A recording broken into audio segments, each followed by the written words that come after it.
तमाम नाज़रीन को प्यार भरा सलाम। उम्मीद है कि आप सभी खैर आफियत से होंगे। नाज़रीन, जिस तरीके से आप देख रहे हैं कि 2023 के आम इंतख़ाबात का सिलसिला जारी है और हर जगह मौसम 2023 का बहुत ही गर्मा गर्म नजर आ रहा है और एक दूसरी पार्टियां इल्ज़ाम तराशी और एक दूसरे की नुक्ताचीनी तलाश कर रही है।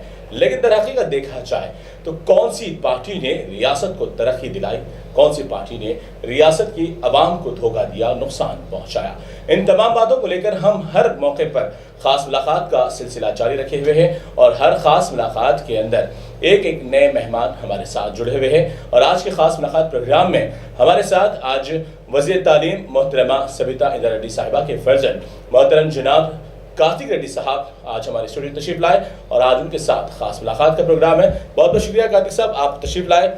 तो जिस तरीके से नाज़रीन हमारे यहाँ बहुत सारे मुद्दे हैं और उन मुद्दों को लेकर सबसे बड़ा वबाल जो रियासत तेलंगाना में चल रहा है, लोगों को भटकाना, लोगों को मजहबी मामलात में उलझाना और रियासत की तरक्की को लेकर झूठे वादे करना, बहुत सारे मामलात हैं। लेकिन क्या दर हकीकत 9.5 साल में तरक्की हुई? क्या मुसलमानों को फ़ायदा हुआ? क्या केसीआर साहब ने जो वादे किए थे वो मुकम्मल हुए या नहीं? कुछ मालूमात कार्तिक रेड्डी साहब से भी मालूम करेंगे क्योंकि उनका भी बहुत जो घराना है बहुत ही सीनियर सियासी मैदान से उनका जुड़ा हुआ है। तो कार्तिक रेड्डी साहब से पहला सवाल है कि आपका जो घराना है, आपके जो वालिद साहब इंदिरा रेड्डी साहब है, मोहतरमा सबिता इंदिरा रेड्डी साहिबा वालिदा आपकी जो है बहुत ही सीनियर है, तो क्या अब तक उन्होंने जो गुज़िश्ता की हुकूमत में काम किया और इस बार केसीआर साहब के साथ काम कर रहे हैं, मुसलमानों को लेकर केसीआर साहब का नज़रिया क्या है? पहला चीज़ अब्दुल्ला, मैं आपका शुक्रिया अदा करना चाहता हूँ कि आपकी स्टूडियो में और आपकी चैनल में हमको इस्तकबाल करें। और दूसरी चीज़, अल्लाह का करम है, हमारे वाले साहब और वालदा का जी जो हार्ड वर्क है तकरीबन 40 साल से, अल्लाह का करम है कि हम लोगों के दरमियान में रह सके और उनकी मोहब्बत और प्यार से यहाँ तक पहुँचे, उनका करम है अल्लाह का। और तीसरी चीज़ हो गई, अगर मुसलमानों की या माइनॉरिटियों की बात तेलंगाना में जी, थोड़ी चीज़ अपन याद रखना चाहिए कि 27 साल से हिंदुस्तान में मुसलमानों से एक सियासती खिलवाड़ हुई जाती जी। तकरीबन आप 20 साल पहले जब सचार कमेटी रिपोर्ट बाहर आई थी जी, सचार कमेटी रिपोर्ट ये साफ साफ बताती है कि इस देश के, इस मुल्क के मुसलमानों की हाल गरीब से गरीब है जी। सबसे पिछड़ा हुआ हाल इस देश में किसी का है तो मुसलमानों का जी। इस देश में तकरीबन 27 साल से आज़ादी के समय से आज तक अब सबको पता है कि एक ही जमात मुसलमानों का वोट ज़्यादातर लेते हुए आ रही है, वो है कांग्रेस है। और आज मुसलमानों की हाल ख़राब है जी, उनकी तालीम में पीछे पड़े हुए हैं, उनकी फाइनेंशियल और सोशो इकोनॉमिक सिचुएशन पे पीछे पड़ा हुआ है जी। इसकी जिम्मेदार भी कांग्रेस पार्टी को उठाना चाहिए। आज मैं नाज से बता सकता हूँ कि रियासती तेलंगाना में जी सबसे ज़्यादा बजट मुसलमानों का इस देश में मिलता है तेलंगाना। जी, बिल्कुल बराबर। सबसे ज़्यादा तालीम माइनॉरिटी स्कूल्स में मिलता है इस तेलंगाना रियासत में। जी, सिर्फ मौला मरज़म को, उलेमा को कहीं तनखी मिलता है वो सिर्फ तेलंगाना में। बराबर, ये बात दुरुस्त है। और दूसरी चीज़ है कि माइनॉरिटी बच्चियों को शादी कराने वाला ऐसा कोई रियासत है तो सिर्फ तेलंगाना। बराबर। ये अगर माइनॉरिटियों से, मुसलमानों से मोहब्बत नहीं है जी, उनकी तरफ इज्जत पेश नहीं की जा रही है तो और क्या है? बराबर। कांग्रेस पार्टी के इल्ज़ाम तो बहुत रहेंगे जी, कि आप उनकी सबसे बड़ी इल्ज़ाम ये है कि बीआरएस पार्टी बीजेपी से मिली हुई है जी, एमआईएम पार्टी बीजेपी से मिली हुई है जी। मैं ये बात साफ साफ बताना चाहता हूँ, ये बात मेरी नहीं है, हमारे सदर साहब केसीआर साहब की है, इस रियासत के वजीर आले की है जी, कि हम कभी भी बीजेपी से नहीं मिलेंगे। जी, अगर ज़रूरत है तो सियासत बंद कर देंगे, जी। पर अपन बीजेपी से मिलने का कोई इरादा नहीं है। बहुत सारे तस्वीर भी गश्त करते हैं सोशल मीडिया पे कि कविता मैडम की है या फिर और भी दीगर एमएलए और खुद केसीआर साहब के जो हाथ जोड़कर मोदी को नमोद करते हैं, तो क्या ये रिश्ता नहीं है? अब्दुल्ला, जब राहुल गांधी साहब जी, खुद पार्लियामेंट में उठ के मोदी से गले मिल सकते, अच्छा, तो इज्जत पे तो सलाम वालेकुम तो हो सकती है। बराबर। फोटो में आने का ये मतलब नहीं होता जी, कि हम उनसे सियासती मामलों में मिले हुए हैं। जी, और इतनी झूठ फैलाई जाती है अब्दुल्ला कि कांग्रेस बीआरएस पार्टी ने सीए और एनआरसी बिल की तायद की। झूठ, गैर हाजिर भी तो थे। बराबर झूठ है जी। मैं क्या बताता हूँ, हमारे असेंबली में जो रेजोल्यूशन निकाली गई उसकी बात क्यों नहीं बोलते? बराबर। सीए और एनआरसी के खिलाफ जी असेंबली में रेजोल्यूशन जब निकला था जी, उसकी बात क्यों नहीं करती है कांग्रेस पार्टी? बराबर। वो बात भी करना चाहिए। बीजेपी से, मोदी से हमारा कुछ ताल्लुक नहीं है। हाँ, अगर कोई भी पार्टी फिरकापरस्त जमातों से कोई ताल्लुक रखती है तो वो कांग्रेस पार्टी। महाराष्ट्र में कौन सी पार्टी, कौन सी जमात से इनकी अलायंस है अब्दुल्ला? शिवसेना से है। शिवसेना क्या सेकुलर जमात है? बीजेपी के साथ उनका दोस्ताना बहुत गहरा ताल्लुक और कट्टर है। बराबर। शिवसेना की सोच मुसलमानों के खिलाफ और कट्टर है। बराबर। ऐसे कट्टर हिंदू पार्टी से तो आप डायरेक्ट अलायंस में ही है। जी। आप कौन है भाई हमको इल्जाम लगाने वाले? इल्जाम होती है सियासती मामला एक तरफ। जी। हम बराबर साफ है, हमारी नीयत साफ है। हम ये बताना चाहते हैं आपको कि हमारी कौन सी भी ताल्लुक बीजेपी से नहीं है और नहीं रहेगी। रेवंत रेड्डी को लेकर क्या कहेंगे, क्योंकि उन्होंने खुलकर कहा। और ये बात में एक्सटेंशन ऑफ जो बात मैं आपको बताया, सियासत की बात एक तरफ और वेलफेयर और तरक्की की बात एक तरफ। क्यों नहीं बताती है कांग्रेस पार्टी? जी। आपका आइडिया, एजेंडा क्या है मुसलमानों की? जी। आप कितने बच्चों को पढ़ाएंगे? नहीं। शादी मुबारक का हाल क्या है? नहीं। यहाँ पे दंगा फसाद बहुत आपके जमाने में कितने दंगा फसाद उसकी बात क्या है? जी। मुसलमानों को कितने साल आप बीजेपी का बुत बताकर, उसको शैतान बताकर वोट लेंगे? जी। वही मुसलमान सिर्फ केले बेच लेना, वही चप्पल बेचना, ऊपर तरक्की नहीं करना, बस वही रहना, डर के माहौल में रह जाना। जी। और हमको कांग्रेस पार्टी को वोट दे। ये कितने साल होगा अब्दुल्ला? 50 साल तो गुजार दिए। 18 में 2014 में मुसलमान बीआरएस पार्टी को वोट नहीं दी, फिर भी टीआरएस केसीआर साहब ने उनकी तरक्की की, उनकी तरफ सोचे। 18 में तो पूरा इस रियासत के मुसलमान केसीआर साहब के पीछे खड़े, उनके हाथ मजबूत करे, उसका रिजल्ट अपन देख रहे। मैं अपील करता हूँ हमारे भाइयों से, भाई ये कांग्रेस पार्टी के बातों में नहीं आना। खुद फिरका परस्त पार्टियों से, जमातों से ताल्लुक रखने वाली कांग्रेस पार्टी यहाँ पे आके किसी को नया फतवा चलाने की उनकी कौन सी भी वो रही नहीं, बुनियादी नहीं रही। और हो गई रेवंत रेड्डी की बात आप पूछ रहे हैं जी, जो उन्होंने खुलकर कहा था कि मैं आरएसएस का ही हूँ, मुझे आरएसएस से मोहब्बत है। तो फिर ये लोग आज आपकी तमाम जो पार्टी है बीआरएस को आरएसएस से जोड़ रहे हैं और बीजेपी से जोड़ रहे हैं, इस पर क्या कहेंगे आप? ये तो मजाक है सबसे बड़ी बात। उनके रेवंत रेड्डी साहब उनके सदर है जी, कांग्रेस पार्टी के इस तेलंगाना रियासत के, खुद बताते हैं कि ना से मैं आरएसएस का, और पार्लियामेंट में उठ के बताया कि अरे हम तेलंगाना के, हमारे सरजमीन से ही आपके फाउंडर का बराबर वो हुआ, उनका यही पैदाइशी मकाम है रियासत तेलंगाना उनकी। तो बताने की जरूरत क्या थी? अगर मैं आपसे मोहब्बत ही नहीं करता हूँ तो आपका जिक्र भी क्यों करूँ? तो उनका सोच साफ है। अभी भी ये नहीं बता रहे कि मैं आरएसएस के खिलाफ कुछ ताल्लुक रखता हूँ या उनके खिलाफ कुछ इरादा रखता हूँ। आज भी साफ साफ नहीं बता रहे रेवंत रेड्डी। बताए तो बयान बताइए जी, बराबर। लेकिन आप कार्तिक साहब ये कहना चाहते हैं कि जो 50 साल में कांग्रेस ने नहीं की वो 9.5 साल में बीआरएस ने करके दिखाया। देखिए भाई, मैं ये नहीं बता रहा हूँ कि पूरा ये एक जन्नत हो गया, नहीं हो, बहुत सारे काम है।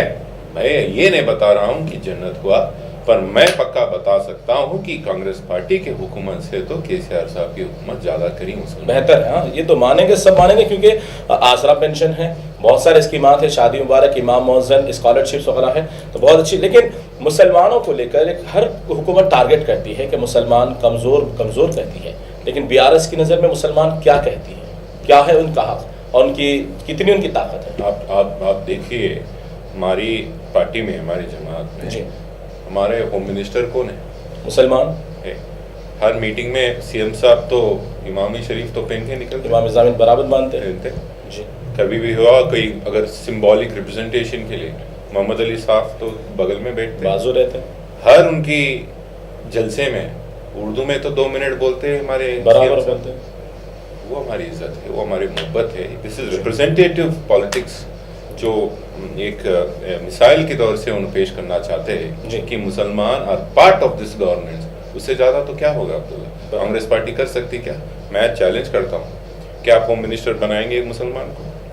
अभी तक तो खुद उनके हम सीएम का बनाएंगे। चेहरा नहीं है सामने। आप होम मिनिस्टर, ठीक है, आप बताएंगे हम सीएम बन जा रहे, अगर बने तो भी आप होम मिनिस्टर बनाएंगे। मैं आप बात बताता हूँ, ये लोग आज रिप्रेजेंटेटिव पॉलिटिक्स के बारे में बात करते हैं कांग्रेस के। 2009 से 14 जब राशिद साहब गुजर गए थे, जी कौन था एक मुसलमान कैबिनेट में, नाम बताइए। नहीं। आप कैसे, आपकी क्या इज्जत बची मुसलमान, सिर्फ कांग्रेस पार्टी वोट चाहिए मुसलमानों का, उनका तरक्की नहीं।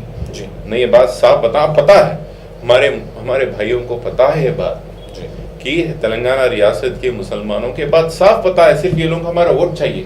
अच्छा। पर गुमराह करने की कोशिश हो जा रही है, थोड़ी हमारे मीडिया में भी है और थोड़ी सियासती लोग भी है। क्यों नहीं बताते, मेरे साफ एक उनसे जवाब चाहिए कि राहुल गांधी जी जब आए थे 6 गारंटियों में क्यों नहीं होती मुसलमानों की गारंटी। बराबर बात है, एक भी बात नहीं मुसलमानों के लेकर, और आज तक भी कुछ भी खुलासा कहीं पर भी नहीं है। हालांकि बड़े बड़े पैदल यात्रा हुई, शोभा यात्रा हुई, मोहब्बत की दुकान की, बाजार की बात कर रहे थे, लेकिन मुसलमान की कहीं पर बात। चलिए कर्नाटका लेकर जाता हूँ आपको।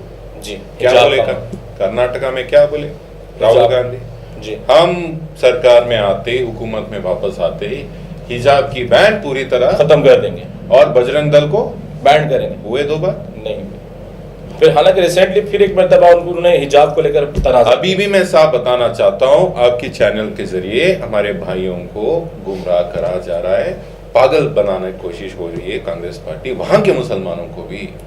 अभी तक एक साफ गवर्नमेंट जियो नहीं निकला उनकी सरकार में, उनकी हुकूमत में, बोलते हुए कि हम हिजाब बैन कंप्लीटली खत्म नहीं करेंगे। अभी तक नहीं निकला। और क्यों नहीं हुई बैन बजरंग दल? क्योंकि उनका तो ऑलरेडी अलायंस महाराष्ट्र की सरकार से है, बीजेपी सरकार से है, आरएसएस से। इनका कुछ भी मोहब्बत नहीं है मुसलमानों के खिलाफ, उनकी कुछ भी इज्जत नहीं बची, सिर्फ वोट चाहिए। मुसलमानों का वोट चाहिए था कर्नाटका में, अब बजरंग दल की बैन बोल दी, खत्म। अभी तेलंगाना यहाँ पे भी वही होगा। मैं हमारे भाइयों से गुजारिश करता हूँ, ये झूठे बातों में, ये ढोकलेपन बातों में मत आइए। केसीआर साहब सेक्युलर जो उनकी हुकूमत चली है 9 साल में, 10 साल में, वो शांति और अमन का जो भी एटमॉस्फेयर है, बरकरार है, इसको खराब मत करिए। कांग्रेस पार्टी पे भरोसा मत करिए। तो जिस तरीके से आपने बताया कि अभी जन्नत नहीं बनी और शायद इसको टाइम लगेगा, तो माइनॉरिटीज को लेकर अभी जो मजीद स्कीमात आने वाले हैं उस पर आप क्या कहेंगे? यानी अभी मुसलमानों को भरोसा फिर एक बार करना चाहिए। मैं बताना चाहता हूँ कि पहला रियासत है, अपन नाज से बोलना चाहिए कि हमारा रियासत पहला ऐसा रियासत है जहाँ यहाँ के उलेमा और मस्जिद मौलाना को तनकी मिलती है, हदिया वगैरह दिया जाता है, सब कुछ यहाँ पे मिलती है। और हमारे ईद के टाइम पे भी यहाँ पे तोहफे आते हैं। सिर्फ हमारा रियासत बराबर इफ्तार का भी इंतजाम होता है, कौन सा भी रियासत नहीं है यहाँ पे। सीएम साहब ने साफ साफ बताया कि हमारे मौलवियों और मस्जिद के मौजम को तनके की थोड़ी इंक्रीज भी इजाफा होना चाहिए, और इजाफा करने का ऐलान भी हो गया, जियो भी हो गया, उसका भी होगा। और जो जहाँ भी अगर किड्स कम हो रहा है, क्या अपना इफ्तार ईद के टाइम पे जो भी क्या बोलते हो, ईद के गिफ्ट हो रहा है, इफ्तार वगैरह पार्टी, तो उसका भी बढ़ाई जाएगी। तो सीएम साहब उसका भी साफ साफ खुलासा किया, हमारे मैनिफेस्टो में भी है वो बात। जी, तो जिस तरह से नाज़रीन हमारे कार्तिक रेड्डी साहब बता रहे थे, रियासत तेलंगाना में तरक्की अभी मजीद बाकी है, और इस तरक्की को लेने के लिए और मजीद बढ़ाने के लिए एक और मरतबा बीआरएस को बरसर इख्तिदार लाने की जरूरत है। चलिए एक मुख्तसर से सवाल आपके इलाके, अपने कॉन्स्टिट्यूंसी को लेकर करते हैं, क्योंकि आपकी वालिदा का ताल्लुक जलपल्ली से है और जलपल्ली इलाके महेश्वरम से उन्होंने बड़े पैमाने पे जीत हासिल की। तो वहाँ पर आपकी वालिदा ने अपने कितने तरक्याती काम किए हैं, वहाँ की आवाम का क्या रद्द-ए-अमल है? मैं आपको बहुत खुशी से एक बात बताना चाहता हूँ। 2009 में पहली वक्त मेरे पे जब हमारे अम्मा वालदा यहाँ पे कंटेस्ट करे थे, ये अपने हल्के महेश्वरम में जी, वहाँ पे जब महेश्वरम हल्के में जलपल्ली भी एक इलाका है जी, मैं जब पहली वक्त वहाँ पे कैंपेनिंग निकलता था जी, वोट पूछने, घरों पे पहुँचने की कोशिश करता था, गाड़ी नहीं जाती थी। अच्छा, रास्ते से हम थोड़ी दूर बाइक में जाना पड़ता था और उसके बाद पैदल निकलना पड़ता जी। गरीब लोग यहाँ की एरिया, जलपल्ली की एरिया में कम रेटों पे लैंड मिलने से, जब बिना कुछ सहूलत के, बिना रोड के, ड्रेनेज के, या वहाँ पे कोई से भी सहूलत के बिना वो लोग वहाँ पे प्लॉटा खरीदे और घर बना लिए। वो उनकी मजबूरी थी, उनकी गलती नहीं है, वो मजबूरी है। अब ऐसा कौन सा भी एरिया वहाँ पे जलपल्ली में बचा नहीं जी जो कार नहीं जा सकती। जी वही सर्टिफिकेट हमारा तरक्की का है। जी 5 साल पहले इस एरिया में पानी का बहुत बड़ा प्रॉब्लम था। जी इतनी बड़ी मसाइल थी पानी की, मैं कहीं पे भी जाता था सिर्फ पानी पिलाओ ये बात चलती। जी मैं आपको बताना चाहता हूँ कौन सी भी घर नहीं बचा हुआ है जलपल्ली में जहाँ मीठा मीठा पानी नहीं मिलता। जी यानी वो हमारी सर्टिफिकेट है, तरक्की हुई। वो हमारी सर्टिफिकेट है। पूरे अंधेरे में रहता था पूरा बस्ती, पूरा लाइटों से अभी भरे हुआ है, वो हमारा सर्टिफिकेट है काम करने की। स्पेशल ग्रांट से तकरीबन 200 करोड़ से ज्यादा पैसे लेकर आकर सिर्फ माइनॉरिटी एरिया में डेवलप करने वाली एक ही ऐसे एक विधायक है, ऐसी एमएलए स्टेट में है, वो हमारे वालदा। जिस तरीके से हजारों लोग नहीं बल्कि मैं समझता हूं कि उस्मान नगर का जो मामला है सारी दुनिया में फैला था, क्योंकि एक मसरूफ तरीन इलाकों के दरमियान एक इलाका डूबा हुआ है और कई लोग उसके अंदर मुतासिर हुए। तो वो भी आपके वालिदा के कॉन्स्टिट्यूंसी में आता है और वालिदा ने आपने कई मरतबा उसका दौरा भी किया, लेकिन उस्मान नगर को लेकर आज भी लोग तजस्सुस का शिकार है। उस पर क्या खुलासा करेंगे आप? Abdullah, I feel bad. मैं वहाँ पे जो भी घर है उनके, मैं उनका बहुत दुआ करता हूँ भगवान से कि उनको हर तरीके से कुछ ना कुछ रेजोल्यूशन मिले। पर आप समझना चाहिए कि जो भी घर उस्मान नगर में बने हुए थे वो पूरे एक तालाब में बने हुए थे। वो ज़माना में जब पानी नहीं था बेचारे उनको कोई धोखा दे दिए, धोखा बेच दिया, उन्होंने घरा बना दिया, सूखा तालाब बेच दिए।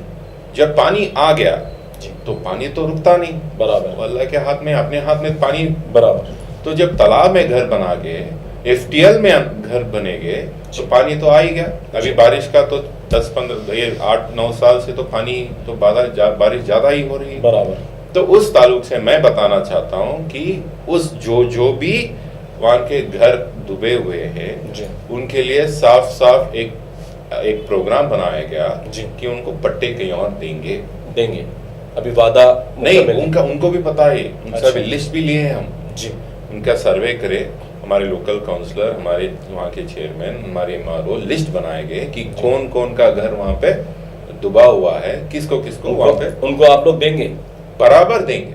इंतखाबात के मुकम्मल होने के बाद शुरू हो गया काम और काम को पक्का करके देंगे। तो घबराने की जरूरत नहीं, उस्मान नगर की उनकी घबराने की जरूरत नहीं है। मैं बयान ही कर रहा हूँ, आपके सामने बयान कर रहा हूँ, जो भी उनका घर वहां डूबा हुआ है उनको प्लॉट मिलेगा। चलिए, बड़ी बात है नाज़रीन, क्योंकि उस्मान नगर को लेकर कई कमेंट्स हैं और हजारों लोग मुंतजिर हैं कि आखिरकार सविता रेड्डी क्या कर रहे हैं कि उस्मान नगर में हजारों लोग मुतासिर हैं। लेकिन आज एक बड़ा खुलासा कार्तिक रेड्डी ने किया है कि बिल्कुल वहां पर डूबे हुए मकानात वालों को पट्टे के जरिए जमीन अलाट किया जाएगा। हो सकता है जो स्कीम हुकूमत की जानिब से 3 लाख रुपए घर बनाने की है वो भी इसमें जरूर मदद हासिल होगी। चलिए, एक आखिरी सवाल, एक इल्जाम के जो हिसाब से आता है, चाहते तो आप लोग उस्मान नगर के हालात को तभी तब्दील कर सकते थे, इतना लंबा अरसा नहीं गुजरता, आप लोग वहां का जो पानी जो रुका हुआ था वो छोड़ सकते थे, लेकिन आपके कुछ दोस्त अहबाब के जमीनात खराब होने की वजह से आप वो डर से नहीं छोड़े। गलत बात है।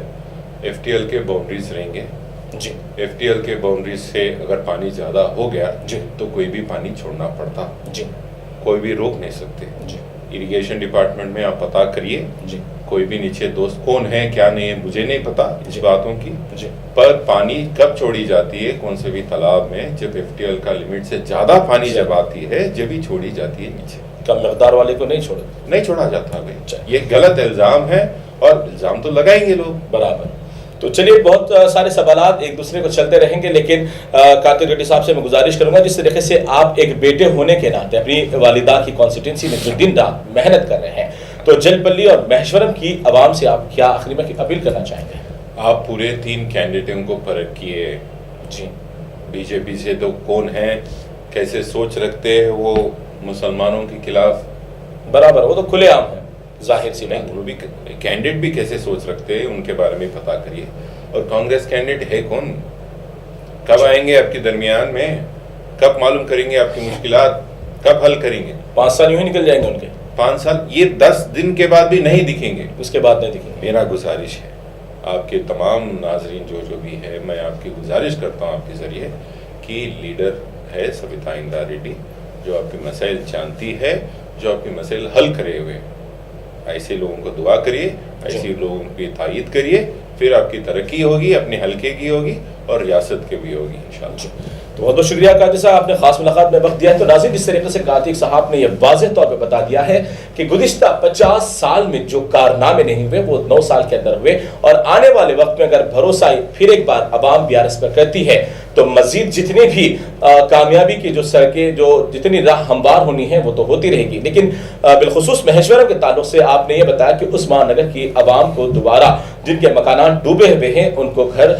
या ज़मीन उनको फिर मख्तस किया जाएगा, उनके घबराने की ज़रूरत नहीं है। और भी अहम बात ये बताइए और ज़रूरी बात समझता ही मैं भी हूँ कि जो लोग जहाँ पर रहते हैं, जहाँ बसते हैं, जिस तरीके से सविता मैडम की बात है, तो वो तमाम लोगों को जानती है, वहाँ के हालात को जानती है। अगर फिर नया आदमी आएगा तो आपके नए मसाइल से वाकिफ होने तक फिर आने वाले फिर अगले 2027-28 के इंतखाबात भी सामने आ जाएंगे, लेकिन फिर आपकी सड़कें वहीं पर पड़ी रहेगी, वही अंधेरा रहेगा, फिर वही नुकसान में आप रहेंगे। तो कार्तिक रेड्डी साहब ने गुजारिश की है कि आप अपने कैडेट को समझें, अगर आप तरक्की की राह चाहते हैं तो सही अपने इंतखाबात का वोट का इस्तेमाल करें। चलिए, बहुत बहुत शुक्रिया नाज़रीन, हमारे साथ खास मुलाकात में जुड़े रहने का। फिर होगी अगले नए मेहमान के साथ मुलाकात, और फिर BRS की या फिर कांग्रेस की कामियां और नाकामियों को लेकर उठाएंगे सवाल। बहुत बहुत शुक्रिया, फिर होगी अगली मुलाकात एक नए मेहमान के साथ।